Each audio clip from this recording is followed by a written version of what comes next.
Hey there, y'all, and welcome to the kitchen. Today's shortcut supper is courtesy of one of my best friends, and I can't wait to show this to you. It's cream cheese chicken enchiladas. I happened upon this recipe a couple weeks ago when I was in the kitchen with her.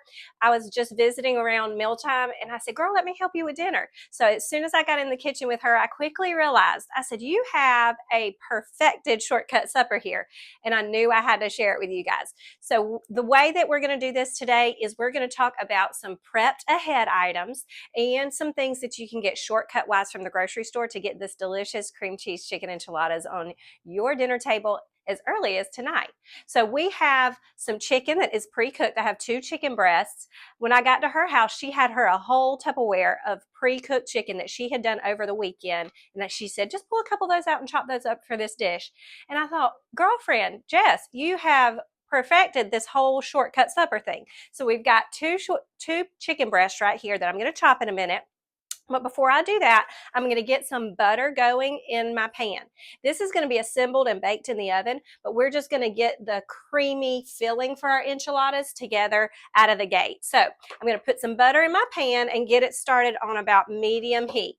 Medium heat is where I would like to start with butter.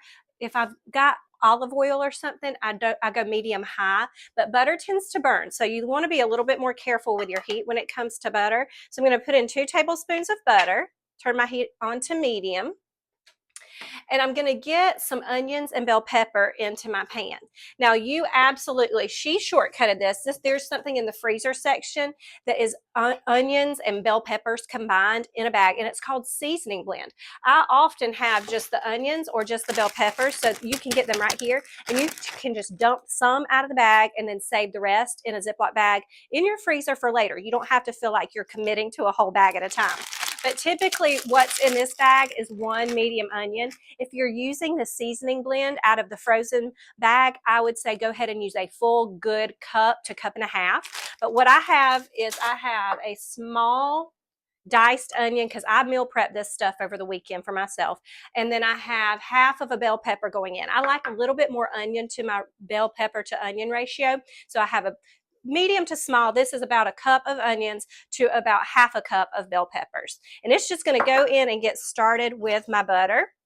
We're going to saute these and get them very tender first because you don't want them to have to finish cooking in the oven because it just may not be long enough. This isn't going to hang out in the oven more than 15-20 minutes. So we're going to get these tender, and we're going to build our flavors for our enchiladas in the sauce so that when the filling is all put together, it's already going to have that big punch of flavor. So I'm going to just get a little wooden spoon here, get this working around. I'm also going to put a little bit of garlic in here, 2 cloves of garlic, or if you're getting the jarred kind of garlic, you can use a tablespoon of that. Come on back in there. My butter tried to jump out of the pan. I better just leave him alone and let him do his thing. So I'm going to get over here and I'm going to get a couple of cloves of garlic. And like I said, you can also shortcut this. The jar garlic is just fine. Use a tablespoon of that. These are 2 fairly small cloves. If they were bigger, I would just use 1.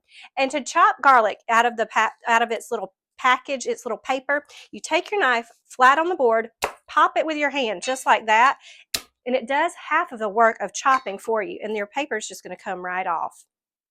And I always keep a garbage bowl on hand right here so I'm not making trip after trip to the garbage can.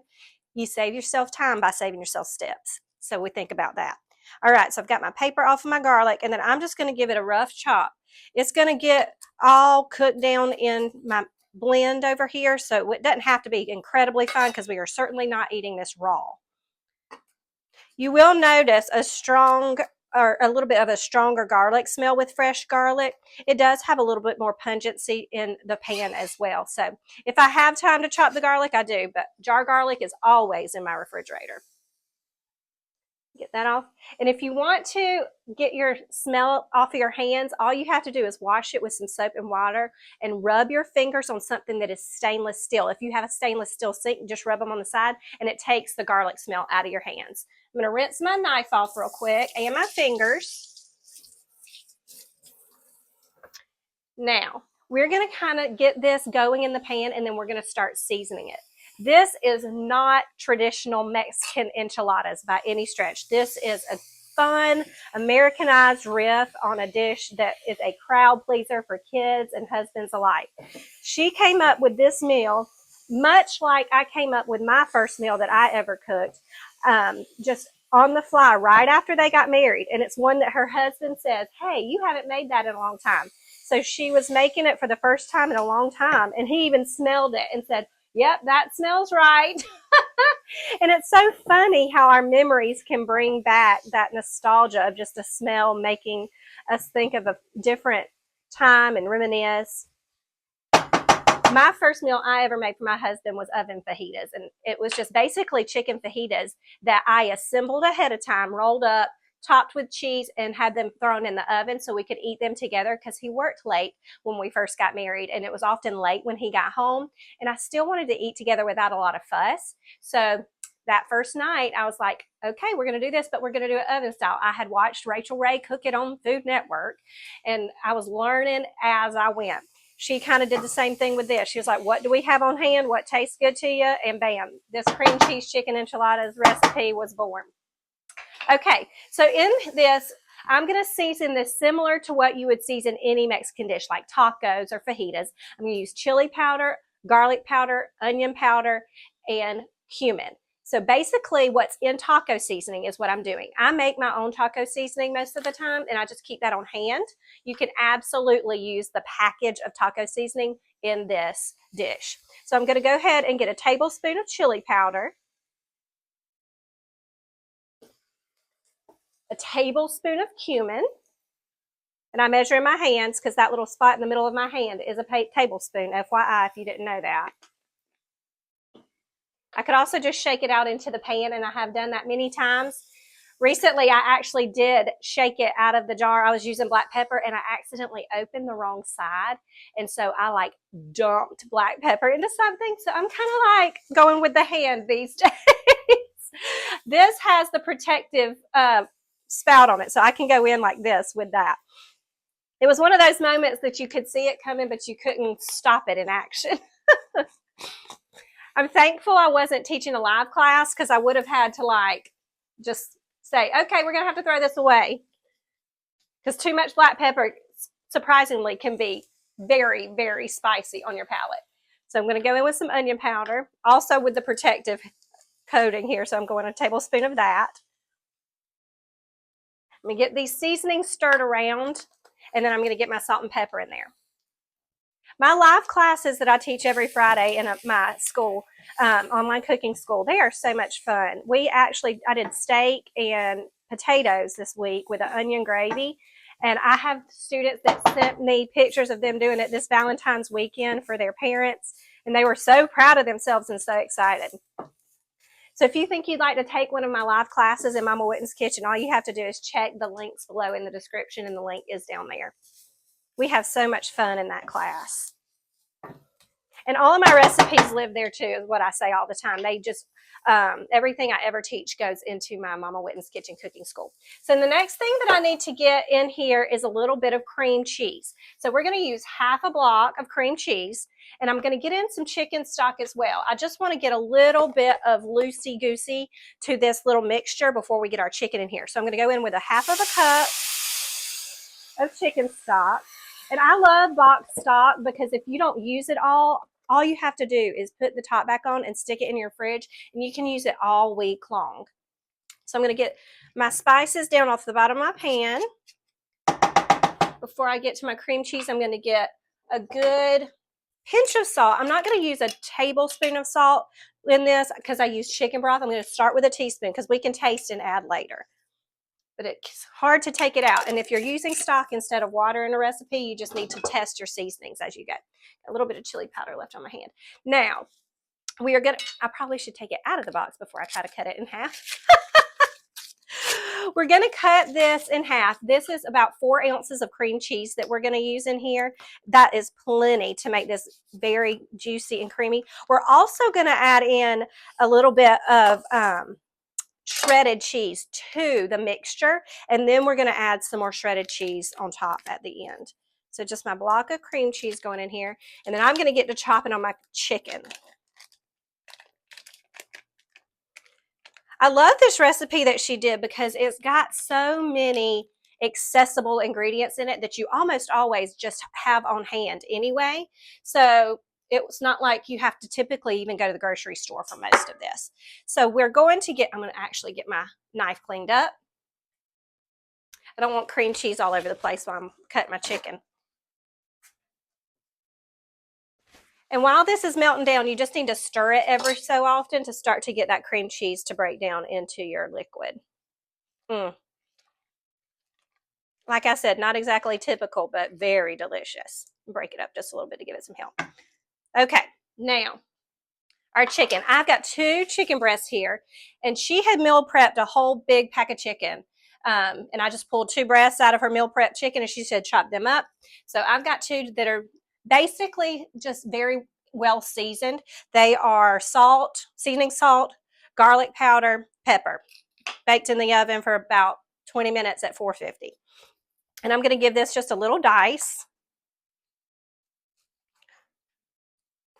If you're ever meal prepping chicken, I like to say, always do a neutral seasoning so you can adapt it to different dishes throughout the week. You don't want to like heavy season it in one particular fashion and then need it for something in the Italian arena maybe later in the week. So if you're meal prepping, keep your seasoning on your meats or whatever very simple. So it's helpful in many kinds of dishes because you can always add the herbs or the spices later in the week for different dishes that'll take it in a lot of different directions. It's been so fun because typically we only get together once or twice a month and hang out as families, this particular friend of mine, Jess. But recently they moved really close to the studio where our girls take dance, and hers take dance too, some of hers.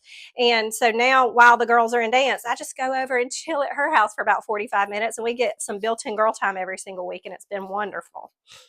A couple of her kids are actually some of my in-person students learning to cook, and I just love it when the teenagers get in the kitchen and they have that desire early on. That is actually what most of my students are, is teenagers. I've got mamas. It's funny, it's a family subscription, so I have mamas that watch all week long and they cook their shortcut suppers, but my little teenagers, they come in there, they're so excited for class. Some of them use it as a culinary elective for homeschool, and they are doing a lot of cooking for their parents. They are getting in there, and moms are like texting me, I didn't cook 3 nights this week because the kids took over. And I'm like, you're welcome. And then I have dads come up to me and be like, I hear your voice in my house almost every day of the week because we turn on an episode to learn how to cook something. So it's fun to do what I do. I'm going to get this mixed around so my cream cheese can get mixed in here too. And I also need to wipe my hands off a little bit. This is my garbage bowl right here, like I said earlier, and I don't know what I'd do without it. I already take a million steps a day in this big old house where we have kids spread out all over the place. If I could save myself some chips to the garbage can, every time I'm going to say yes. Now, I'm going to get my chicken in, and if you notice, I put my chicken back in the pan that it cooked in. Not absolutely necessary, but it's similar to getting a rotisserie chicken and having a little bit of that juice in the bottom from your chicken. There's a lot of flavor in that, so you don't want to waste it. So I put my meat back in there so it can all get into my dish together. The other flavorful things that are going in here that absolutely most of you always probably have in your pantry, pre-made salsas, pre-shredded cheese. We're talking about things that you are just going to have on hand. So like I said, when I saw it, I thought, this is a dream. And if you want to be able to have access to my shortcut suppers without getting on YouTube every single time, or even without the subscription to Mama Witten's Kitchen that you can take all of my classes, I have a cookbook of 15 of them that you can get to have on hand. And it's a digital cookbook, so it can stay on your phone. It has recipe cards and all that kind of stuff. So it's a quicker and easier route of doing the whole shortcut supper thing. Because if you've done it once or twice with the video, which the video is included, and then the recipe cards has grocery lists and all that kind of stuff, you can just swing in and grab what you need and check the recipe card to remind you how to do it, and you'll remember. Okay, now that that's all stirred in, I'm going to get another little bit of chicken stock in here. So we're going to go with about a total of a cup of chicken stock. And then I'm going to get a cup of shredded cheese. I love Monterey Jack for this. You could absolutely use Colby Jack. You can use cheddar. You can use a Mexican blend. I find any of the jack cheeses do a really good job of being that ooey gooey cheese that you want. So I'm going to go in with a cup of shredded cheese. And usually I shred this on my own, but this week I had it in my refrigerator, so I went with it. Thankfully, I had it in my refrigerator. My husband went to the grocery store. I said, we need cheese, and he didn't come home with a block. He came home with the shredded, so we're using it. It is okay. Now I want about half of a cup of salsa, but I'm adding in one thing that she didn't. I'm going to put in a little bit of tomatillo salsa. So if you have a can of green chilies, that would work perfect. But I'm going to put in about a fourth of a cup of tomatillo salsa just because I love that twang in the background. You could also use a little green enchilada salsa if you have that. And then I'm going to put in about half of a cup of prepared salsa, and I'm saving the other part of this because we're going to put it on top of our enchiladas before they bake in the oven. So just stir that in here. I'm not going to lie to you. You could come at this with some chips and be absolutely satisfied.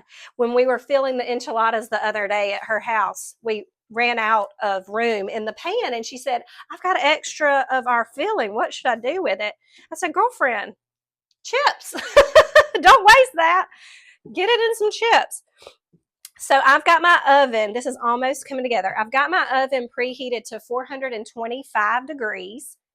You could easily do it just on 400, but that's going to take this to the home run finish line in about 15 to 20 minutes. I need to get another little paper towel and wipe off this spot. I'm telling you, this is a good one. And when your whole house, or her whole house, which between the two of us, we have 10 children. She's got 6 and I've got 4. So when your whole house of that many smells it in the oven and gets excited, you know it's a home run. I had her kids running at me. I about dropped my paper towel. Running at me, coming hugging up, saying, oh my gosh, it smells so good in here. I said, well, your mama did it. This is her recipe. Okay. I had nothing to do with it. I'm learning it this day. Okay, so I've got some tortillas. You can use any size that you want to. I've just got like a medium-sized flour tortilla. If you have smaller kids and you want to use the small like taco size because they don't eat that much, absolutely go with that. You'd fit just more in this pan. And I'm going to spray my pan with a little cooking spray on the bottom just to assist me later in getting it out. And then I'm going to start filling some enchiladas. Now this is extremely hot, so I'm going to do it carefully. And I'm going to use a spoon to do it. But I'm going to move my enchilada mix over here. Turn my heat off. Get my spoon out. Thank you for coming. You've done a good job. There we go. It's so funny when a new year comes around and you do professionally things on your own like I do. That I own Mama Witten's Kitchen, so it can become whatever I want it to become, whenever I want it to become that. So thankfully, I have a lot of people who encourage me and are really invested in what I do. And I've had multiple people come up to me and say, I feel like this is the year of the cookbook. So stay tuned. I believe this is indeed the year of the cookbook. I've been working and praying towards that for a long time. The digital cookbook has been absolutely wonderful to get my feet wet. I have a second digital cookbook in the works with 15 more shortcut suppers. But it's really just burned in my heart for years to have a whole cookbook that is nothing but what I have fed my family for years. Recipes that are just absolutely legendary in the tradition department. Like when it's Christmas, this is what we make. When it's Thanksgiving, this is what we make. On so-and-so's birthday. So just things that I've learned from my family, recipes I've written, just all kinds of heritage recipes. So that's what's coming in 2026. That's what I'm working on behind the scenes right now. So I'm going to just fill up these enchiladas, and I want to show you, actually, I'm going to move my casserole dish real quick so I can show you how you roll them. You don't want to overfill, because if you overfill, they'll explode and just be a lot harder to roll. So I'm going to scoot this over here so you can see me roll these. All right, so I'm going to show you how to roll this. So first you take in your sides, fold them in, back, tuck, under, and roll forward. I'll show you one more so you can see it. Little bit of filling. Like we said, if you have extra, not a big deal. We can eat that with chips.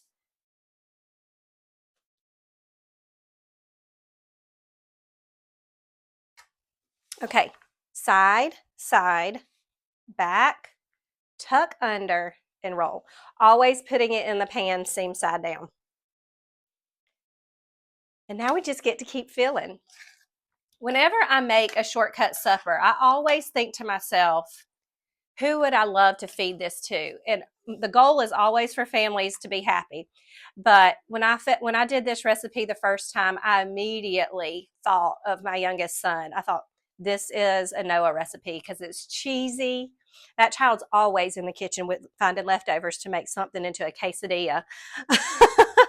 So it's just right up his alley. None of them would be upset about it, but I just thought about Noah when I did this one. There we go. Like I said, being in the kitchen always is bringing up so many memories for me. I've been in the kitchen so long for so many years and have had so many experiences, not just feeding my family, but with other families, catering events and stuff. Whenever I do teach a live class where I'm in the classroom in a kitchen with students, they usually ask me to tell them some funny stories and some of the things I remember that I have done. It's just incredible when you've lived 20 years or so as a cook. I've actually cooked low country boil for a wedding reception in a hurricane. That almost sounds unreal, but it is real. We had friends that got married in Charleston several years ago, probably about 10 or 12 years ago now. Maybe not quite 12, probably more like 10 years ago. And we saw the thing coming, and it was like, is it going to hit here? It's not supposed to be that bad. We're going to still go ahead with the wedding. We have an inside area in case. And we traveled down to Charleston, and I catered their rehearsal dinner and their wedding reception. So we were there for a whole weekend. I traveled down with a carload of food and equipment and all that kind of stuff. And sure enough, that wedding day came, and there was the rain and the wind, and they had to end up getting married inside the estate where they were going to get married outside on the Intercoastal Waterway. But thankfully, the kitchen was on location, so I didn't have to move things around and do stuff crazy. And the majority of their food I had cooked inside and safe.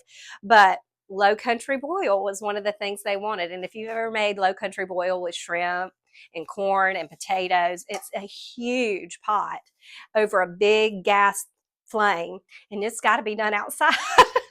So there I was. They had put up a tailgate and tent right up against the house, and it was not yet on shore. It was coming, but the rain was there and there was some wind. And so I was in my dress and rain boots outside finishing that low country boil. And by the end of the wedding, when it was time for everybody to go home, we left, and the road to get to our hotel was like a foot deep in water, and the power went out in our elevator when we were getting up to our room for a few seconds. So I was like, boy, is this one for the memory books. Okay, now that our enchiladas are rolled, we are going to get them finished and in the oven. This made 8 enchiladas, but I do have more filling. It probably could have easily made 12, but this is what I fit in my pan. And here's the thing. If you have more people that you're trying to feed, add another chicken breast to this. There's enough saucy stuff going on in the bottom of this pan that you absolutely could do that. But I'm going to go ahead and I'm going to top this with some salsa and some more shredded cheese. I'm going to go salsa first.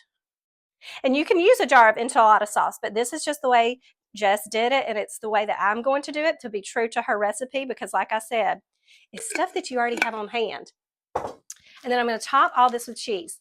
This is going to bake for about 15 to 20 minutes at the very most, depending on how bubbly and brown you like it.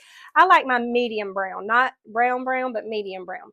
But a little golden, if you will.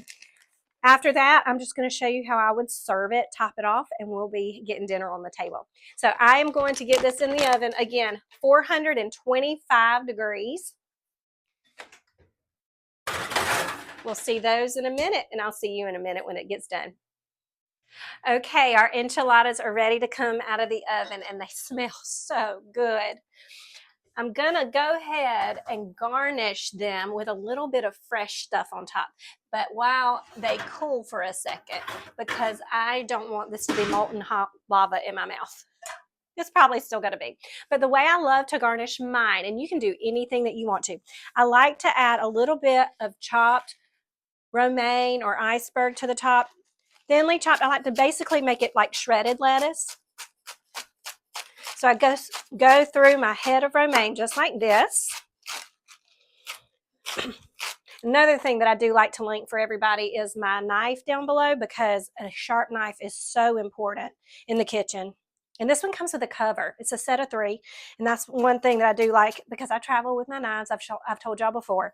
But also because when you have little ones that reach into the drawers and get their forks and stuff, I like to have my sharp stuff covered up. So I'll link this below. So I've got some cilantro too. If you don't like cilantro, because some people don't. Some people don't. Some people don't care for it, so you can use green onions for that. Okay, grab my plate. I'm excited for this. Get my spatula. Now I'm going to hold this up so you can see what it looks like, golden brown and bubbly on top, before I get diving in here. Isn't that yummy looking? Close up. It's so simple too. This would be a really great one to make and take for somebody that's had a baby or something like that. Okay, which one do I like? I get to choose. I'm going to go in with this side piece, I think. The first one's always the hardest. Just like in the brownie world. To get that first brownie out, usually it's a little bit crumbly. All right, here we go. On my plate, and there's some stringy cheese action going. A little bit of lettuce, because I just like to feel better about myself when I'm eating something so creamy and decadent. A little bit of cilantro. And there is your cream cheese chicken enchiladas. I am going to try a bite, because I don't often get to do that when I'm down here by myself. Is my best chance. So I'm going to cut it. I'm going to cut it kind of closer to the middle so you can see what that ooey gooiness looks like. And so I can let out some of the heat. Probably need a knife. Come here, knife. I was just talking about you. There we go. And you are going to love the texture of the crispy bottom, because we sprayed it with that cooking spray. It actually got crispy on the bottom. Look at that. Yes. And get some of that cilantro, some of that salsa. Just don't want it to be too hot in my mouth, so I'm trying to give myself a minute. Okay, here we go. Okay. Perfect bite.